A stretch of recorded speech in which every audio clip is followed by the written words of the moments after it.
Wah, wah, wah, wah, wah, wah, wah, wah, wah, wah, wah, wah, wah, wah, wah, wah, wah, wah. What's up, guys? Rohit Raju, and I'm going to talk about the Night in the Seven Kingdoms. I was going to try and wait to talk about this show until it was done, but the penultimate episode came out and it was just so good that I really want to talk about it. The show has been excellent. Now, for me, I'm a big fan of the Game of Thrones lore. I have this giant, I shouldn't say giant, but it's a really big book. It's a coffee table book to where it has the history of Westeros. I know this story. Luckily, I forgot it. I also know the House of the Dragon story. Luckily, I forgot that too. So this is still pretty new to me, right? I remember they mentioned the Blackfire Rebellion in this episode, which I remember a lot of that stuff. And if you remember the Crow, which ended up being Bran later on, the tree, the guy that was in the tree that could see everything, the third eye, the three-eyed raven. The three-eyed raven, which Bran ends up being, which is like the ultimate mystic seer and stuff like that. I believe that was a Blackfire, which are usually Targaryen bastards. But they talked about that, the Blackfire Rebellion. They touched on that. I'm sure we'll have a series about that at some point. But this series with Dunk and Egg is really, really cool. And, there's going to be some spoilers. I'm not going to touch too much on a lot of things. But if you remember in Game of Thrones, when Aemon Targaryen tells you who he is, Aemon Targaryen, as in when he was in Night's Watch, and he was the Maester of the Night's Watch, I believe, and he would help Jon Snow. He was blind. He revealed that he's a Targaryen, and his brother is Aegon. He kind of briefly mentions that. And then when Aemon passes, he does say something about, I think he says egg or something like that, but he says something about his brother because they were very close. But Aemon must be the youngest because obviously he's not born yet. We haven't seen him. But still, I think the show is really, really good. I do wish the episodes were a little bit longer. There are some things that could be fleshed out. The show still works, don't get me wrong. But we have this big battle. We could have seen a lot more with the battle. Certain characters can be fleshed out along the way. But this show is awesome. It's a very simple story, and it has very simple characters, but the actors are so good, and they have taken this, there's lines, a lot of the dialogue is straight from the book, and there's several stories with Dunk and Egg, I believe, if I recall correctly.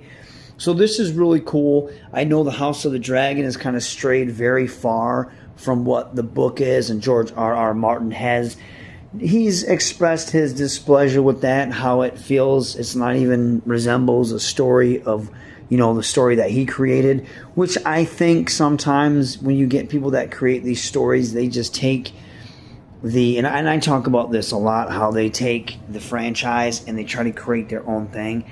And that doesn't always work. Then it loses the essence of what it is. But this, I feel, it has that Game of Thrones feel, but not with the political intrigue. But it's a very simple knight and the underdog story. I know a lot of people try to compare it to Knight's Tale with the late, great Heath Ledger. I don't remember seeing that movie. But I don't think I wanted to. But I know a lot of people compare it to that where it's very simple, right? And simple, a lot of times, it just works. Especially when you have really good dialogue, really good acting. You feel and you want to root for these characters. The tension in this episode, man, I almost wanted to fast forward it because I was I just can't. I don't like the tension because it was so good. I didn't know what was going to happen. And then when Dunk was getting stabbed, I was well, I don't think he dies, right? I don't think that's what's going to happen here. But still, I just thought the tension was very good. I was invested in this episode, and I've been invested in every episode so far. I was really worried when Dunk rose up, when the crowd was chanting up and he got up. I was really worried that that moment was going to be relieved by comedy. Thank God it wasn't. It felt like a champion moment, right? Like he got up and he fought on. It's like that Rocky Balboa moment. And these are simple story traits, but they work so well when they are surrounded by a great environment, really good directing, great acting, great dialogue, great set pieces, great soundtrack, everything. And even the soundtrack with this is very simple.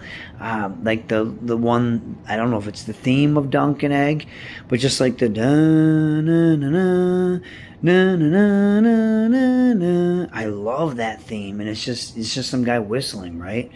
And it's done so well. And this show, I really enjoyed House of the Dragon season 1.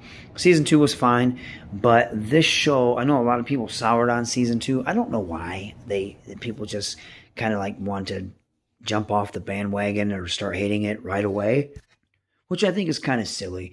But I think this show really brings back the feel of Game of Thrones. I haven't been watching a lot of TV, but I will say this is one of the best shows I've seen in a very long time. Like I said, I do wish the episodes were a bit longer. I feel like they're very short, and I feel like there's a lot of characters that you can explore, but they do a really good job of maintaining the primary focus of what the story is about. And everyone has been just spot on with their acting and the characters.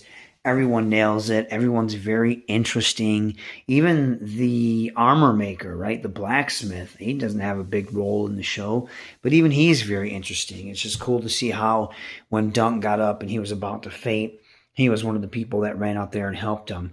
I figured this would happen with Baelor. If I do remember, I remember him getting pieced out. I didn't remember how, but I do feel like when that happened, as soon as he walked back there and he started talking about his fingers, I was like, oh shit, he's dead. He's probably he's mortally wounded. And that happened. And I was like, oh shit. So now I'm really curious to see what happens. I could have my timeline and my kings mixed up, but I thought Makor was known as Makor the Cruel, but it could be Malkor, so I could be getting that mixed up. In the trailer for the last episode for the season finale, he didn't seem like he was Makor the Cruel, but of course that could change. But then again, usually the Targaryens, when they had their dragons, they kind of had more power. In this show, you kind of see they don't have their dragons. House of the Dragon, they must have lost them all, and they're not as intimidating as they were when they had these beasts. They no longer have that. Now they're just like everybody else.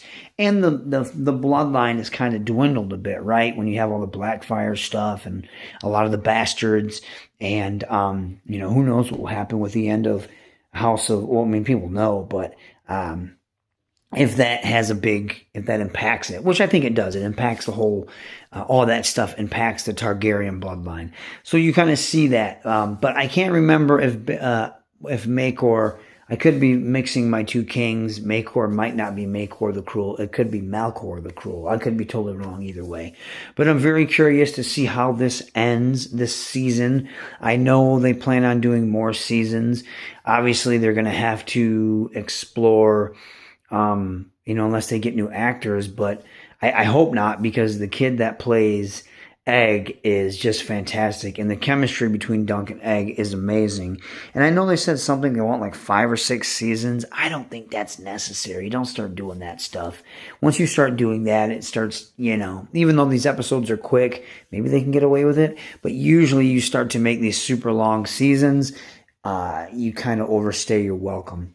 But I know Egg, obviously, I believe he gets older. I believe he becomes king. I could be wrong. I know the lady in the prophecy had said something.